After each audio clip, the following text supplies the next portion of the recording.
नमस्कार, आपका स्वागत है आपके अपने चैनल डिजी ज्ञान क्लासेस में। घड़ी में 12 बज चुके हैं और मेरे सारे स्टूडेंट्स जो भी मेरे साथ हर रोज़ जुड़ते हैं 12 बजे, उनको पता है ये है हमारी जनरल साइंस के इंपॉर्टेंट क्वेश्चंस की क्लास, जिसमें हम लोग डिटेल में बहुत सारे सवाल को कवर करते हैं।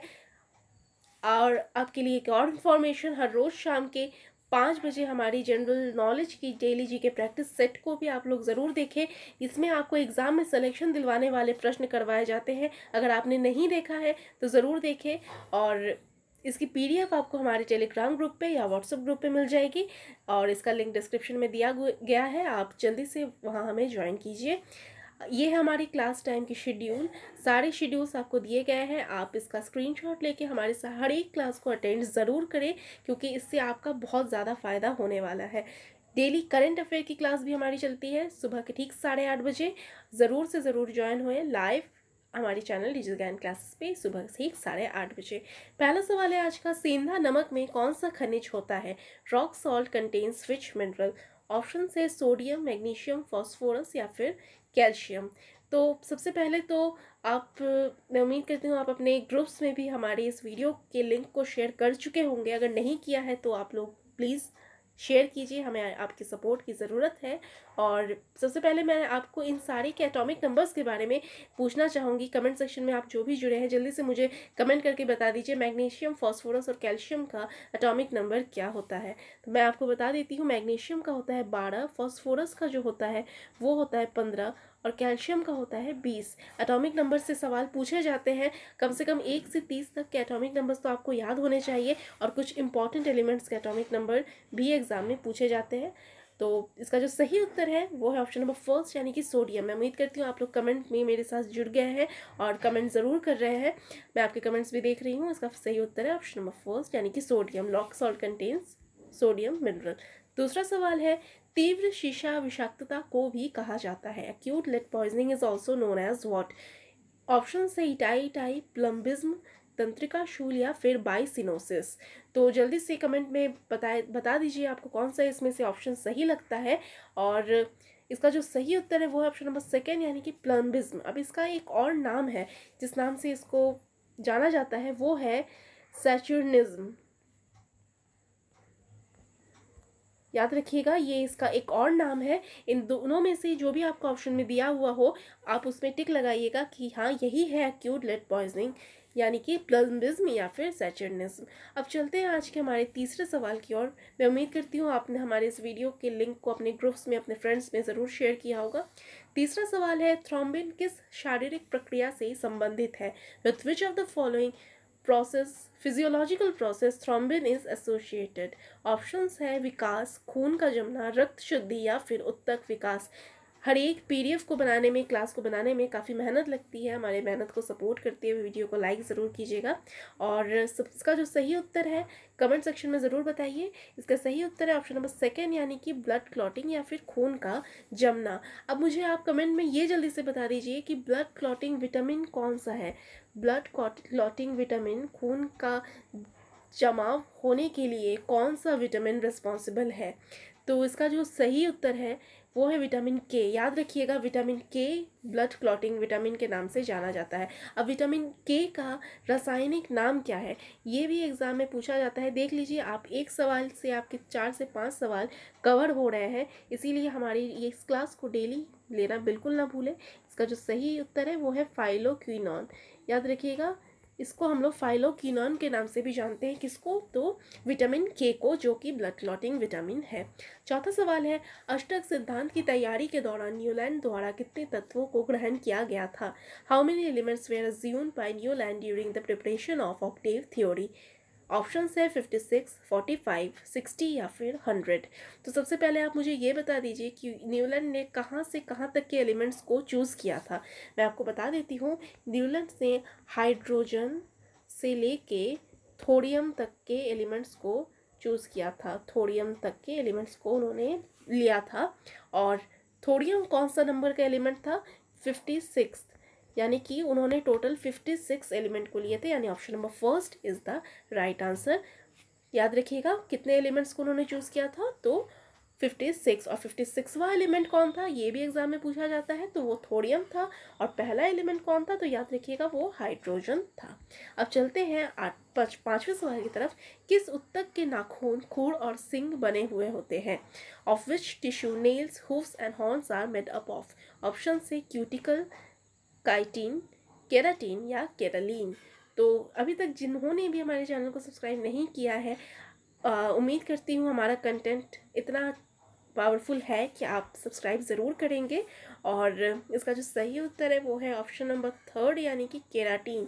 केराटिन के ही बने होते हैं हमारे टिश्यू नेल्स, हूफ्स और हॉर्न्स, यानी कि नाखून, खूर और सींग किसके बने होते हैं, तो केराटिन के ही बने हुए होते हैं, याद रखिएगा। अब काइटिन के बारे में एक बात जान लीजिए। काइटिन किस चीज़ से बना हुआ होता है? ये इसका जो कंपोजिशन होता है वो होता है शुगर प्लस सेल्यूलोज। सेल्यूलोज और शुगर से ये बना हुआ होता है काइटिन। अब चलते हैं आज के हमारे छठे सवाल की तरफ। वीडियो को अंत तक ज़रूर देखिएगा क्योंकि सारे ही सवाल बहुत इंपॉर्टेंट है। एक रेगिस्तान कूलर द्वारा शीतलन किस प्रकार आधारित है? ऑप्शंस है वाष्पशील शीतलन, गर्म हवा का प्रतिस्थापन, वायु पुनर्जलीकरण या फिर हवाई प्रतिस्थापन। ऑप्शंस दोनों में है, हिंदी इंग्लिश दोनों में है, सारे ही सवाल बाइलिंगुअल है और ज़्यादा टाइम मैं आपका नहीं लूँगी। मैं इसका सही उत्तर आपको बता देती हूँ। ऑप्शन नंबर फर्स्ट यानी कि इवापोरेटिव कूलिंग या फिर वाष्पशील शीतलन। इंपॉर्टेंट क्वेश्चन है, इस क्वेश्चन को आप लोग बिल्कुल से बिल्कुल याद रखिएगा। और इसकी PDF जैसा कि मैंने आपको कहा हमारे व्हाट्सएप ग्रुप पे या फिर टेलीग्राम ग्रुप पे मिल जाएगी, आप वहाँ हमें ज्वाइन ज़रूर करें। सातवां सवाल है, जब एक गिलास पानी में तैरता हुआ बर्फ का टुकड़ा पिघलता है तो पानी का स्तर क्या होगा? When a piece of ice floating in a glass of water melts, the level of water will be। Options है कम होगा, बढ़ेगा, एक समान रहेगा या फिर ये सभी, ये सारी ही घटनाएं उसके साथ घटेगी।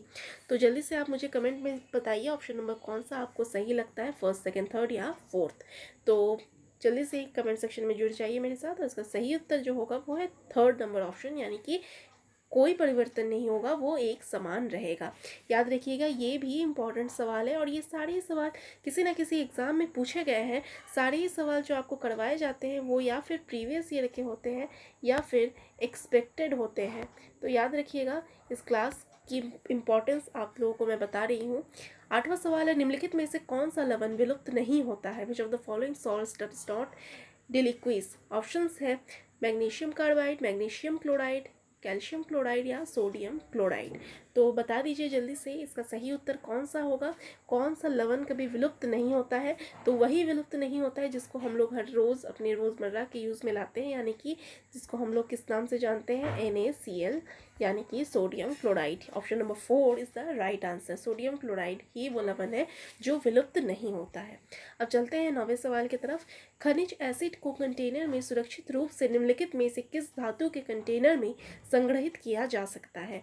ऑप्शंस है लोहा, एल्यूमिनियम, चांदी या फिर तांबा। तो मुझे कमेंट जल्दी से कर दीजिए आप, मैं आपके कमेंट्स भी देख रही हूँ साथ में। आप जल्दी से कमेंट करके बताइए कौन सा ऑप्शन सही लगता है। तब तक आप मुझे ये बता दीजिए, मैं आपको उत्तर बता देती हूँ। चलिए, option number 3 is the right answer, यानी कि सिल्वर। सिल्वर में ही इसे संग्रहित किया जाता है। अब एक क्वेश्चन आपसे है, सिल्वर तो ये हो गया, सिल्वर क्लोराइड को हम लोग और किस नाम से जानते हैं? सिल्वर क्लोराइड का एक और नाम बता दीजिए आप मुझे जल्दी से। एग्जाम में पूछा गया सवाल है और आप, मैं उम्मीद करती हूँ आप लोग तैयारी कर रहे होंगे तो आपको इसका उत्तर पता होगा। सिल्वर क्लोराइड को हम लोग हॉर्न सिल्वर के नाम से जानते हैं। नोट डाउन कर लीजिए, हॉर्न सिल्वर के नाम से हम लोग जानते हैं सिल्वर क्लोराइड को। हर रोज़ इस क्लास को ज़रूर से लीजिएगा, इससे आपकी जनरल साइंस अगर वीक है तो बिल्कुल स्ट्रांग हो जाएगी, मैं इसकी गारंटी आपको दे रही हूँ।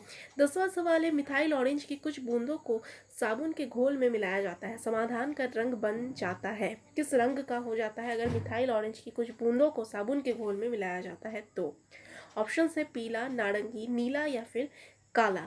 तो मैं बता देती हूँ उसका सही उत्तर क्या होगा। ऑप्शन नंबर फर्स्ट यानी कि पीला। ऑप्शन किस कलर का वो घोल बन जाएगा, तो वो पीले रंग का बन जाएगा।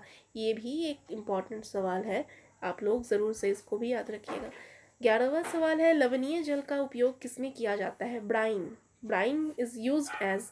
ऑप्शंस है बेकिंग के लिए, मांस अचार के परिरक्षक यानी कि प्रिजर्वेटिव के रूप में, या फिर डिसइंफेक्टेंट के रूप में, या फिर डिटर्जेंट के रूप में। तो ब्राइन से रिलेटेड सवाल पूछा जाता है। ब्राइन का कंपोजिशन आप जिनको भी पता है आप मुझे जल्दी से इसमें बताइए, या फिर मैं हर रोज़ की तरह आपको एक होमवर्क क्वेश्चन देती हूँ, तो आज आप मुझे होमवर्क में ये बताइएगा कि ब्राइन का कंपोजिशन क्या है, किस चीज़ से बना हुआ होता है। और इसका जो सही उत्तर है वो ऑप्शन नंबर सेकेंड, यानी कि मांस और अचार के परिरक्षक या प्रिजर्वेटिव के रूप में हम लोग ब्राइन का यूज़ करते हैं। बहुत ही महत्वपूर्ण सवाल था। और आज का जो अंतिम सवाल है वो है, निम्नलिखित में से किस गैस को ईंधन के रूप में इस्तेमाल किया जाता है? Which of the following gases can be used as a fuel? Option है ऑक्सीजन, हाइड्रोजन, क्लोरीन या फिर कार्बन डाइऑक्साइड। और जिन्होंने भी अभी तक वीडियो को लाइक नहीं किया है वो भी जल्दी से कर दे। और इसका सही उत्तर मैं उम्मीद करती हूँ जो भी मेरे साथ जुड़े हुए हैं सबको इसका उत्तर सही पता होगा। नहीं भी पता है तो ऑप्शन नंबर सेकेंड यानी कि हाइड्रोजन याद रखिएगा, इसको हम लोग ईंधन के रूप में इस्तेमाल करते हैं। ये थी आज की हमारी क्लास। कैसी लगी आपको कमेंट ज़रूर करके बताइएगा। हमें मोटिवेशन मिलता है इससे और हमें आपकी सपोर्ट की ज़रूरत है, इसलिए वीडियो को ज़रूर से ज़रूर अपने ग्रुप्स में शेयर करें और इस वीडियो को लाइक करें, चैनल को सब्सक्राइब करें। हर रोज़ दोपहर के 12 बजे, शाम के 5 बजे हमारी जीएस और जीके की क्लास को ज़रूर देखें। और शेड्यूल तो मैंने आपको बताया ही है, शेड्यूल के अकॉर्डिंग आप सारे ही क्लास को अटेंड ज़रूर करें। Thank you so much.